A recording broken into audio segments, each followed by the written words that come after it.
Ace and John didn't know it, but Christian wasn't just being playful. He was developing the skills a lion needs to survive in the wild. A lot of the play that young cubs will do with one another when they will practice stalking and jumping on one another and play fighting is all part of learning how to hunt. But there is a learnt aspect, and that learnt aspect is often reinforced by play. Christian's lion instincts were surfacing, but after 4 months being raised by Ace and John, he had clearly formed a strong bond with them. He was dependent on us, but he loved us back as well. We were the closest things to him. But Christian had such a personality that he was sort of another person in their lives, wasn't he? He would always leap in, put his arms around them. They would put their arms around him. He was affectionate with us. He would jump up on us or sit on us, or he wanted to be close to us, or like a good cat, if you were reading a newspaper on the telephone, he'd want to sit on you. It was just like having a child, and it was like John and Ace were his parents, you know. He just adored them. It's where he looked at them. You can see the love in his eyes.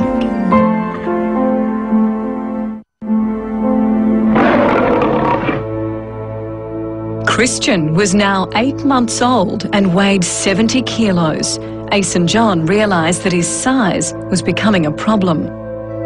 Christian really was getting too big, and very quickly was really too big to bundle up if we were worried about a situation, just to hold him in our arms, and we were worried what would happen next.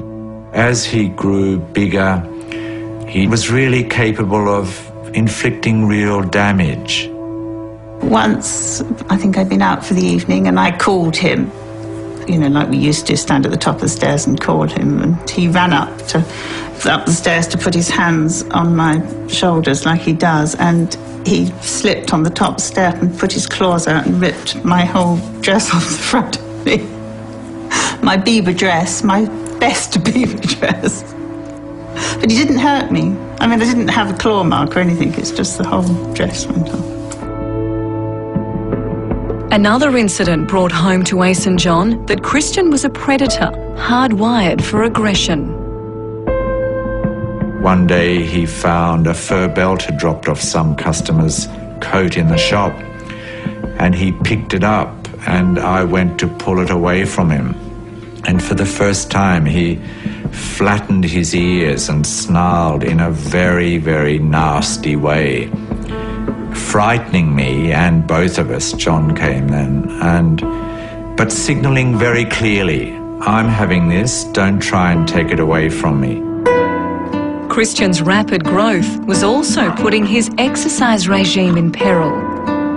Towards the end, as Christian got larger, it was becoming a little difficult because of the visitors in the churchyard. And I think my father felt a little bit uncomfortable, the larger the lion got, how long this could continue for, and suggested that it might have to stop. So we knew that the time was coming where we had to accept that London was no longer going to be his home. Christian needed a new home, but the options were unappealing. Ace and John rejected circuses and zoos. They didn't want him living in captivity like his parents. We'd just become so fond of him, you know, we just knew that we couldn't betray him by putting him in a zoo. We just couldn't do that for Christian. We thought, we've got to find something. What was it going to be? We didn't know. Ace and John were getting desperate, but then an extraordinary chance encounter changed everything. Film stars Bill Travers and Virginia McKenna visited the Kings Road furniture shop and came face to face with Christian. Ace and John seized the moment. When they met us, I think they thought, what about, is there a chance here? Because they said to Bill, do you think you could help us to get Christian, you know, a better future? And he said, would you agree to let Christian go back to the wild? George Adamson's well-known story of life with the lions has now been brought to the screen. It was chosen for the Royal Film performance in London. Travers and McKenna had starred in the 60s box office hit Born Free 4 years earlier. It told the true story of an orphaned lion cub, Elsa, who was successfully reintroduced into the wild. It had turned them into passionate lion conservationists, and they were still in touch with the man whose work had inspired the film. George Adamson was a lion expert who hand-reared orphan cubs like Elsa, preparing them for life in the wild. It was controversial work. Some experts said that the lion's familiarity with humans in the camp could never be risk-free. But for John and Ace, Adamson represented Christian's best chance of freedom.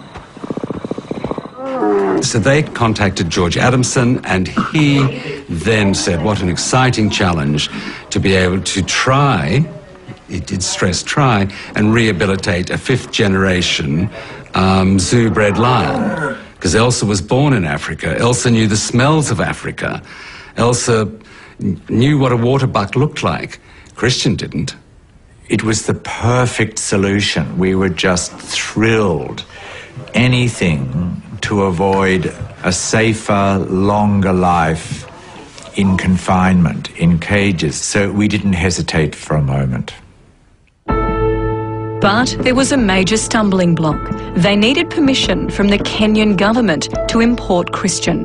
Negotiations would be complex and lengthy. There was a huge amount of red tape and, of course, some reaction in Kenya from why would we want to bring basically another predator into our country? We've got enough lions already. The rapidly growing Christian needed somewhere bigger to live, and fast.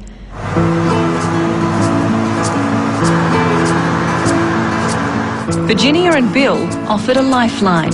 Christian could stay at their country home in Dorking, Surrey, until the Kenyans gave their verdict. It was marvellous when we first got there. You know, he jumped out and then just didn't take off, but just him walking without us guiding him, trying to lead him or control him. Scared by the scarecrow in their garden. And again, he didn't run off, he just would go ahead and investigate and then come back to us for reassurance.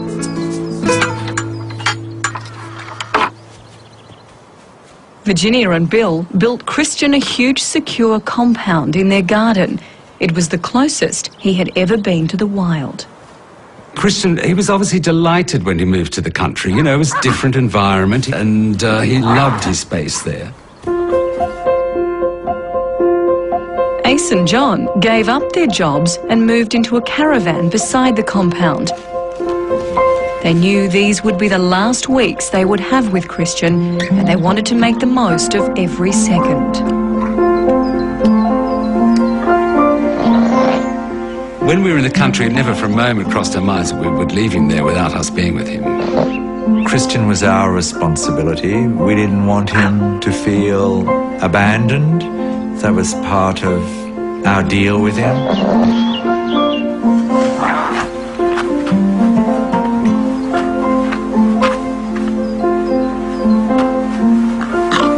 It was such a pleasure to have more time with him, and yes, one did grow even closer to him and get to know him even better. They were always trying to think of ways to keep him interested. That was stimulating, you know, so he didn't get fed up and bored. We took him very early one morning to go to West Wittering and run on the beach with balloons.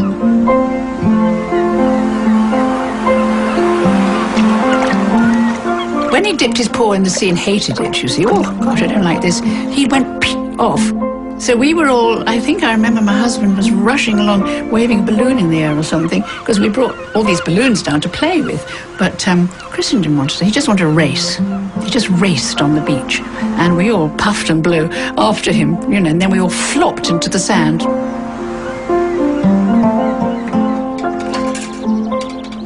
4 weeks after Christian's move to Dorking, there was still no word from the Kenyan government. And the delay meant that the 10-month-old Christian was outgrowing his compound.